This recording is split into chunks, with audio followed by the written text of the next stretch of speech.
Morning po sa ating lahat. Nasa day 43 na po tayo. Okay, let's start na po sa ating morning daily devotion. So, nasa day 43 na po tayo.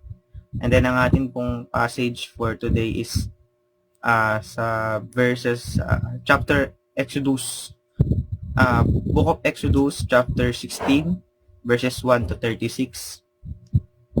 So, if may mga Bible po kayo, physical and kung may mga gamit niyo yung mga cellphone niyo, and kung may mga Bible po kayo sa cellphone, pwede niyo pong sundan yung ating morning daily devotion. Pero yun po, medyo mahaba po kasi yung chapter 16 verses 1 to 36 kasi siya. So, ngayon, I will na lang po summarize para rin naman po, or may mga i-highlight na lang po ang verse na gagamitin po natin ngayon or ating pagbubulay-bulayan ngayong umaga to encourage. And then ayun, let us pray po muna before we start po yung ating devotion. So, ayun, let us pray. Yes, Heavenly Father, Lord, maraming salamat, Lord, for this day, Lord God, sa panibagong opportunity, Lord, sa panibagong pag-asa, Lord God, na binigay mo sa amin. Kahit na hindi kami karapat-dapat, Lord God. Lord, we thank you, Lord God, dahil sa umagang ito, Lord, meron kami nakita, Lord God, na pag-asa upang mas magamit mo pa kami, Lord God, and then may kilala ka sa iba na hindi pa nakakatanggap at nakakilala sa iyo, Lord. Lord, we pray, Lord God, to have a wisdom and knowledge, Lord God, for this morning devotion.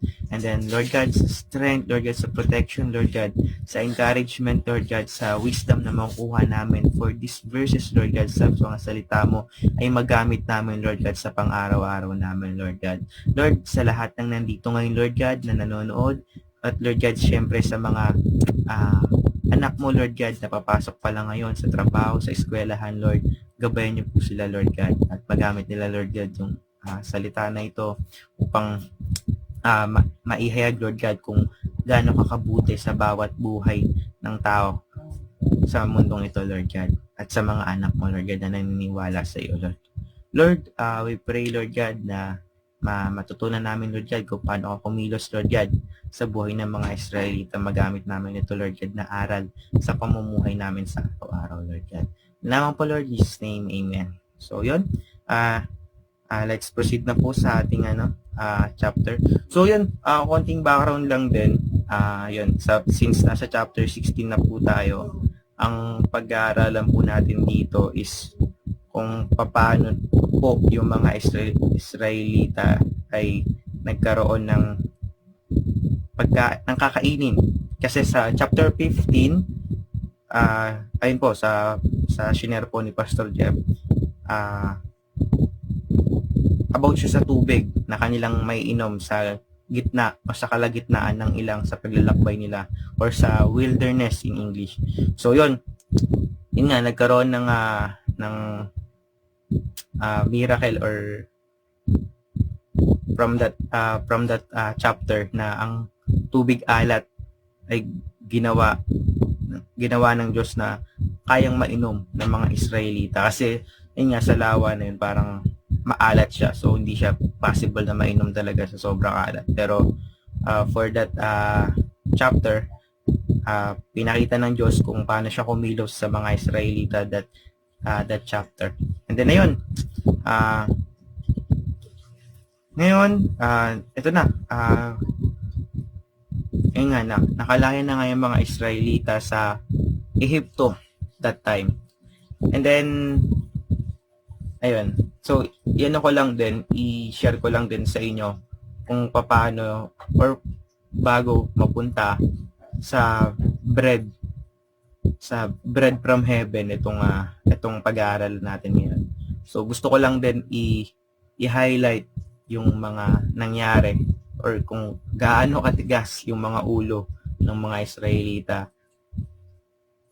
nung time na nagugutom sila at nagrereklamo sila sa Panginoon. So yan lang din, konting background lang din na sige, basahin ko na lang din muna, sorry. So, wait lang po. Ito. Ayun. Sa verses 2 to 3, ang mga Israelita ay nag-complain against kay Moses and Aaron. So, ano ba nangyari nito? So, yun.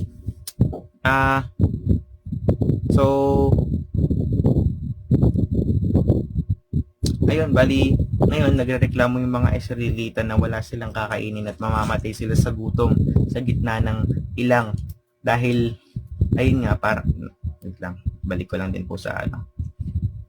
Naglalag po kasi pag nililipat sa nililipat sa mga notes eh.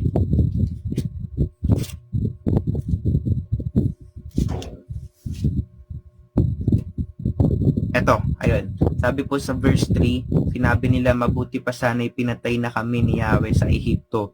Doon nakakain kami ng karne at tinapay hanggang gusto namin. Dito naman sa ilang na pinagdalhan ninyo sa amin, mamamatay kami sa gutom. So, ayun, doon pa lang, sa verse 3 pa lang, reklamo na agad yung pinakita ng mga Israelites. Pero hindi nila na-appreciate or hindi man lang nila nakita yung pagkilos ng Panginoon sa kanila. Una sa lahat, yung paglaya nila sa Ehipto.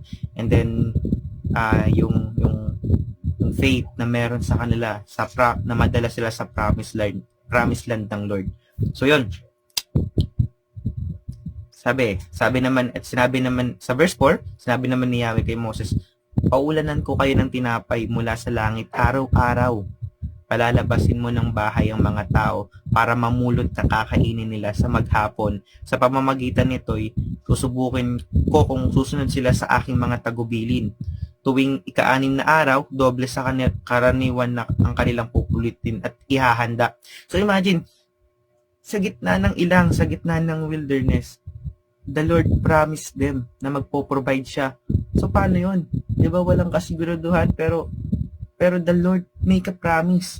So bilang isang tao, syempre mahirap na paniwalaan na bigla na lang lilitaw ng instant na magkakaroon ng pagkain na galing sa langit araw-araw. Grabe. So ayun. Pero ayun, sa verse 6, pagkatapos ng pakikipag-usap nila kay Yahweh, sinabi ni Moses at Aaron sa mga Israelita, mamayang gabi, mapapatunayan ninyo na si Yahweh ang naglabas sa inyo sa Ehipto. At bukas ng umaga, makikita ninyo ang kanyang kapangyarihan. Narinig niya ang inyong reklamo laban sa kanya. Laban sa kanya, sapagkat tuwing gagawin ninyo ito, ay sa kanya kayo nagreklamo, hindi sa amin. So, ayun, bali, Moses highlight na hindi mismo direct kala Moses at Aaron ang mga Israelites nagrereklamo kundi sa Diyos mismo. So meaning meron na agad pagdududa sa pagkilos ng Panginoon dun sa kanila na nakasama nila palagi yung Panginoon sa bawat ginagawa nila kung nasaan sila. Pero kulang yung puso ng paniniwala na kumikilos yung Diyos or kasama nilang Diyos sa bawat oras na ginagawa. Sa bawat ginagawa at kung nasan man sila. So, this time kasi nasa sila, kalagitnaan sila ng paglalakbay. So, mula sa Elim, nagpatuloy ang paglalakbay sa verse 1, mula sa Elim, nagpatuloy sa paglalakbay yung mga Israelita. So, papunta sila sa Sinai. And then, ngayon, nandito sila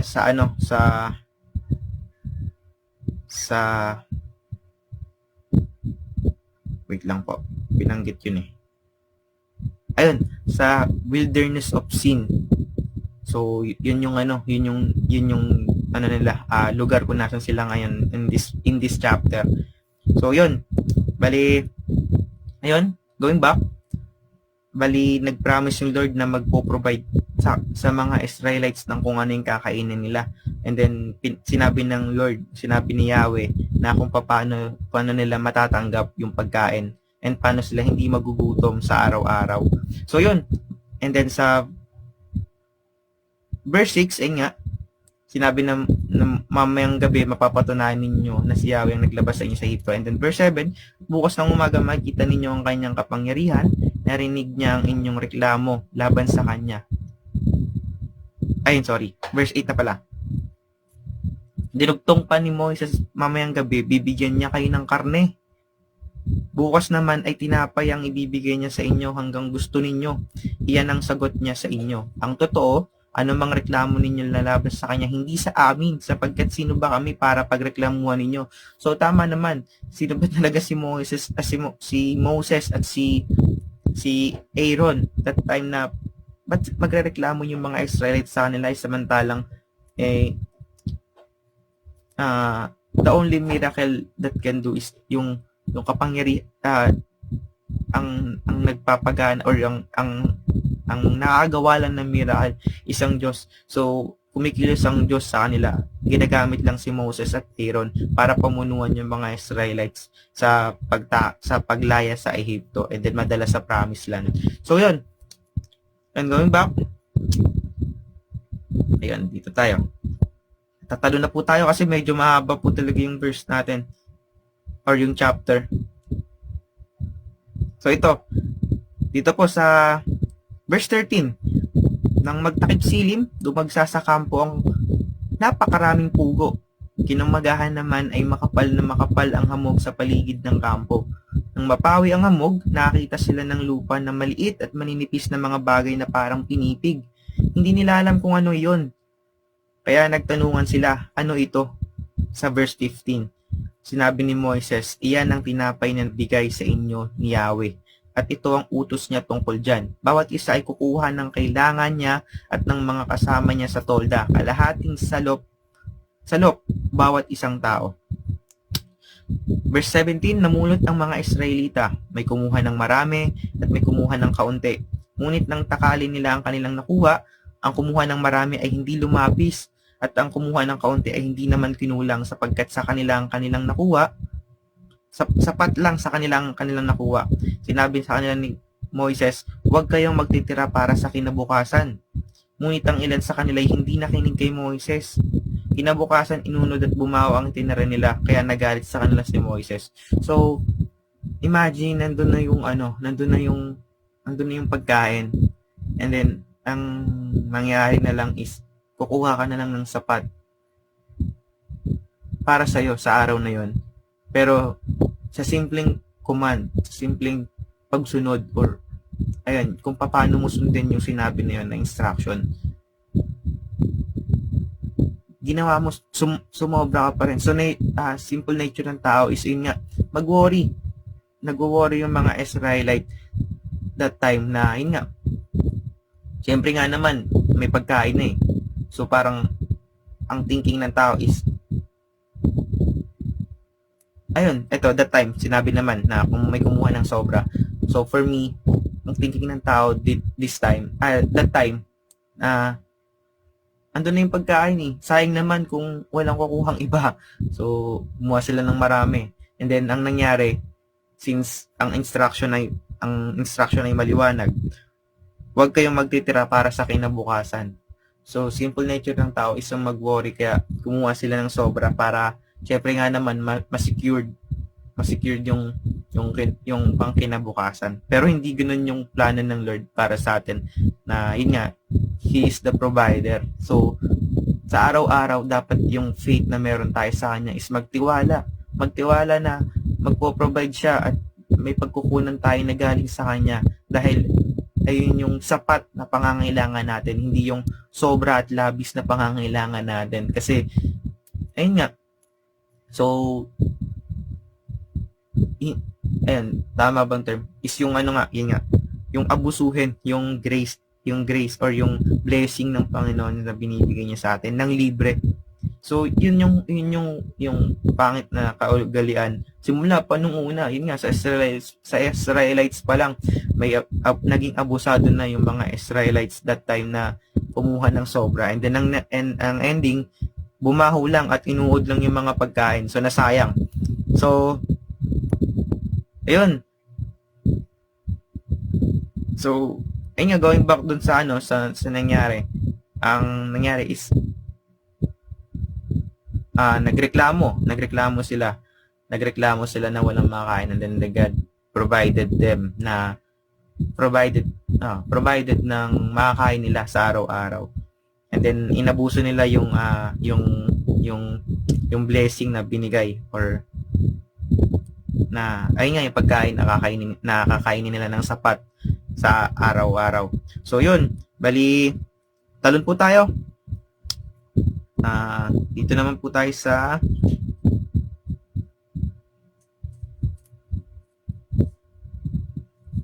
verse 26 po. Sabi naman po dito, 6 na araw kayong mamumulot niyan. Ngunit sa ikapito, sa araw ng pamamahinga, ay wala kayong makukuha.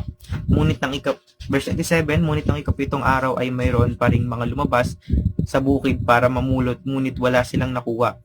Kaya sinabi ni Yahweh kay Moises, hanggang kailan pa kayo susuway sa aking mga utos? Tandaan ninyo na akong si Yahweh ang nagtakda sa inyo ng araw ng pamamahinga. Kaya tuwing ika-6 na araw ay binibigyan ko kayo ng pagkain para sa 2 araw. Sa ikapitong araw ay wala nang lalabas, at mula noon, nagpapahinga na lamang sila tuwing ikapitong araw. So yun, bali doon, sinundan ng verse na yun. Maliwanag na ang Diyos ay nagbigay sa kanila ng instruction na naman na napakasimple sa pang-7 araw. Dahil sa ika-6 na araw, magiging doble yung makukuha nila na pagkain. So meaning, yung pang-ikapitong araw, araw ng pamamahinga, bali makukuha na nila yun sa pang-ika-6 na araw. So hindi na nila kailangan pang lumabas para mamulot ng pagkain sa ikapito, dahil ayun na yung araw ng pamamahinga, dahil kailangan na nilang komunik at makipag-usap sa Diyos. Pero hindi ko maintindihan bakit may mga lumabas pa rin that time. So that time makikita natin talaga na meron pa rin talagang hindi fully naniniwala, at hindi ko po alam kung ano yung state ng heart nila that time or mind. Pero nakikita natin sa mga reactions and pagkilos nila that time na hindi sila agad sumunod sa kung ano yung instruction ng Diyos para sa kanila na ikabubuti nila. So ang nangyari is yun nga, na may mga lumabas pa rin para pumulot ng pagkain para i-secure yung pagkain nila that time. Pero nakakuha na sila nung ika-6 na araw ng doble. And then syempre, for sure, sinabi naman kapag may sumobra, inuud lang at nabubulok yung mga pagkain. So yun, bali nakita natin yung disobedience that time ng Israelites. And then yun, bali ito, verse 31, mana ang itinawag ng mga Israelita sa pagkain pinupulot nila. Ito'y parang buto ng kulantro, maputi at lasang galyetas na minasa sa pulot. So parang ano daw yun eh. Wait lang po, balikan ko lang yung notes ko. Wait lang po.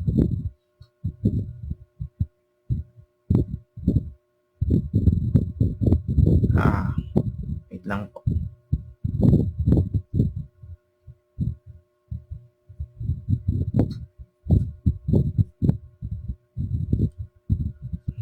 Wait lang po. Balikan ko lang po yung notes. Verse 31. Sorry, naglalag po kasi yung notes natin. Sorry na po. Ayun, sabi dito, and the taste of it was like wafers made with honey. So bali yun nga, ayun po yung binanggit doon na maputi at lasang galyetas na minasa sa pulot. So taste like honey. So bali, ayun, verse 32, sinabi sa kanila ni Moises, ito ang utos ni Yahweh, kumuha kayo ng kalahating salop ng mana, itatago ninyo ito upang makita ng inyong mga magiging mga anak, at po ang pagkain ibinigay ko sa inyo nang ilabas ko kayo sa Ehipto. Sinabi naman ni Moises kay Aaron, kumuha ka ng isang banga at lagyan mo ng kalahating salop na mana, pagkatapos ialay mo sa harapan ni Yahweh upang itago para sa ating magiging mga anak at mga apo, gaya ng inutos ni Yahweh kay Moises. Inilagay ni Aaron sa loob ng kaba ng tipan ang palayok na mana. Mana ang kinain ng mga Israelita sa loob ng 40 taon hanggang sa dumating sila sa Kanaan. So yun, bali, ito sinabi lang din, singit ko na lang din po. ang isang salop, para lang po may reference, ang isang salop ay katumbas ng higit sa 4 na litro. So, bali, ayun na po yung inimbak nila na pagkain sa loob ng 40 taon na paglalakbay nila papunta sa Kanaan. So, bali, yun lang din. Doon na po natatapos yung ating verses po. So, bali, ayun nga, nakita po natin kung paano yung naging history ng kanilang pagkain that time, na hindi sila nagutom sa loob ng 40 taon. And then, hindi ko lang din po alam kung ano na po yung mga sumunod nangyari na sa loob ng 40 taon. Pero, ayun nga, nakita natin kung paano kumilos ang Diyos at kung gaano makapangyarihan ng Diyos na sa isang promise niya lamang kung talagang siya magpo-provide talaga siya. Imagine the Israelites naka-survive sila ng 40 taon na nananiwala at nakarating sa Kanaan. Ayun nga. Bali, ayun, gusto ko lang din pong balikan yung, ayun nga, speaking of bread na ating title po ngayong morning. So, ayun, bali, yung bread na binigay ng mga kain physically is hindi pa siya yung totoo at talagang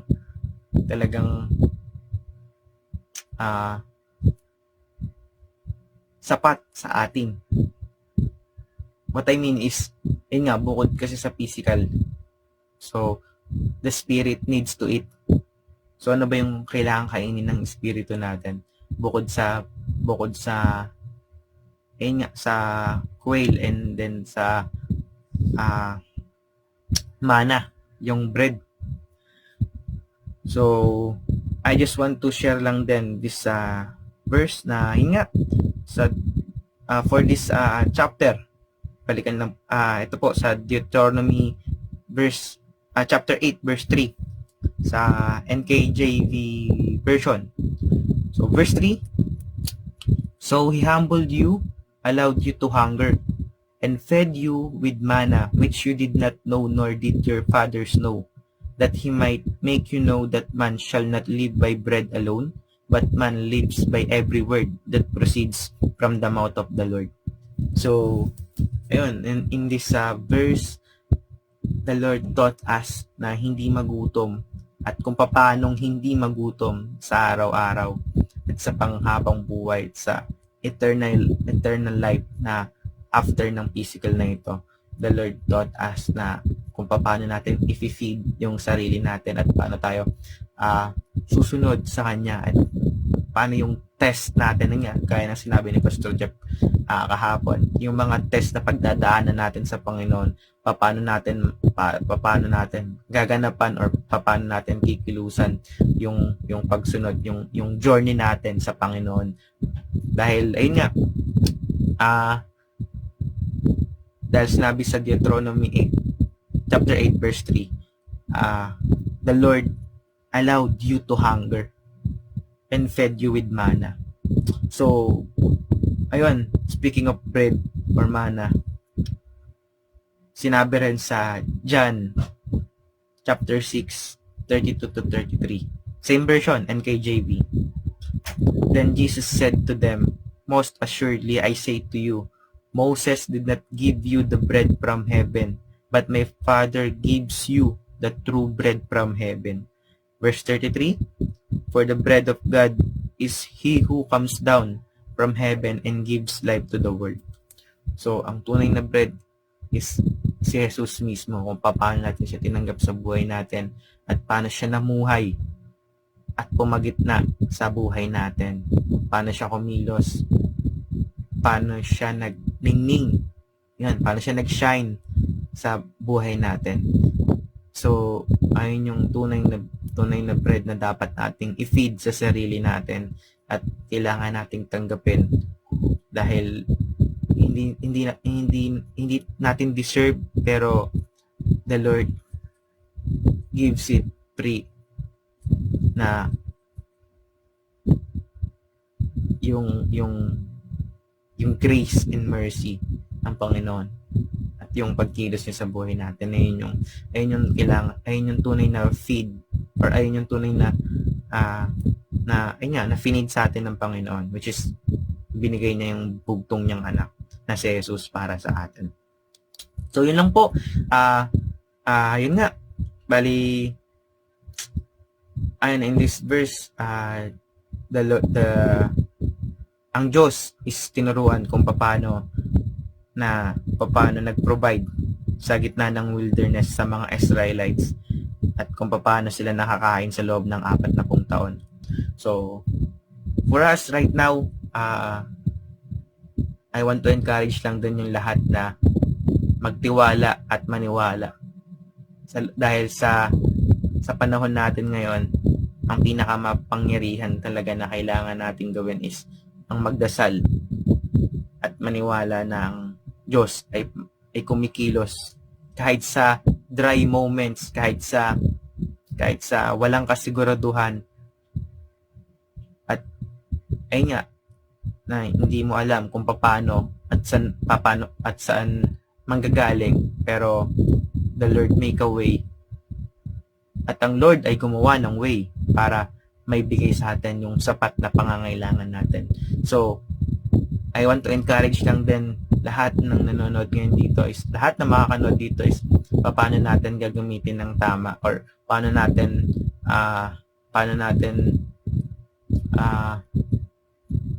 kakainin at pagkakasyahin sa araw-araw yung blessing na binibigay sa atin ng Diyos. So yun lang din. Yun lang po yung ating morning devotion for today. So, let us pray po. I-end na po natin itong morning devotion. So, yun. Let us pray. Dear Heavenly Father, Lord, maraming salamat, Lord. Again, Lord, sa panibagong pag-asa, Lord, na binibigay mo sa amin sa araw-araw, Lord. And then, Lord, sa blessings, Lord God, na hindi namin deserve, pero still, Lord God, ikaw yung Diyos na nagpo-provide sa amin. Ikaw yung Diyos na nagbibigay ng pag-asa sa amin, Lord God, na maniwala, Lord God, na hindi kami pababayaan, Lord God, sa lahat ng pagkakataon. And Lord, we pray, Lord God, na patuloy mo kaming samahan, Lord God, sa araw-araw, Lord God. Paano kami bigyan ng protection, Lord God, ng gabay, Lord God, dahil alam namin, Lord, yung will mo ay mas better sa will or kagustuhan namin sa mundong ito, Lord God, dahil katiting lang, Lord God, yung alam namin, yung utak na meron kami, but ikaw yung mismong lumikha, Lord God, ng mundong ito at gumawa sa amin, Lord. Kaya naniniwala kami, Lord, na ikaw ang mas nakakaalam, dahil ang creator ay alam kung ano ang purpose ng creation niya. So Lord God, patuloy mo kami, Lord God, nagkabayan at ipaalam sa amin, Lord God, yung tunay na purpose namin, Lord God, sa mundong ibabaw na ito, Lord God. Lord, we pray, Lord God, na hindi kami magutom, Lord God, physically and spiritually, Lord God, na mas makilala pa namin, Lord God, kung paano kumilos at paano namuhay, Lord God, si Kristo sa mundong ibabaw na ito, at magaya namin, Lord God, yung Christ, maging Christ-likeness, Lord God, at may palaganap ka pa namin, Lord God, sa mga hindi pa nakakilala sa iyo, Lord. Lord, bigyan mo, Lord God, ng mga pag-asa, Lord God, yung mga kapatid namin, Lord God, na hopeless right now, Lord God, especially, Lord God, sa mga kapatid namin yung nag-struggle ngayon, Lord God. Bigyan mo sila, Lord God, ng kapayapaan, Lord God, dahil ikaw ang Diyos na nakakaalam ng lahat at sa mga nilikha mo, Lord God. We love you, Lord God, sa lahat ng pagkakataon, Lord.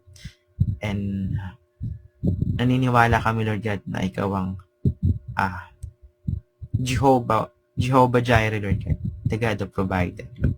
Lamang po, Lord, in Jesus' name, amen. So, yun. Maraming salamat po, Church, sa pag-stay at panonood ng ating morning devotion. And po, see you Sunday po.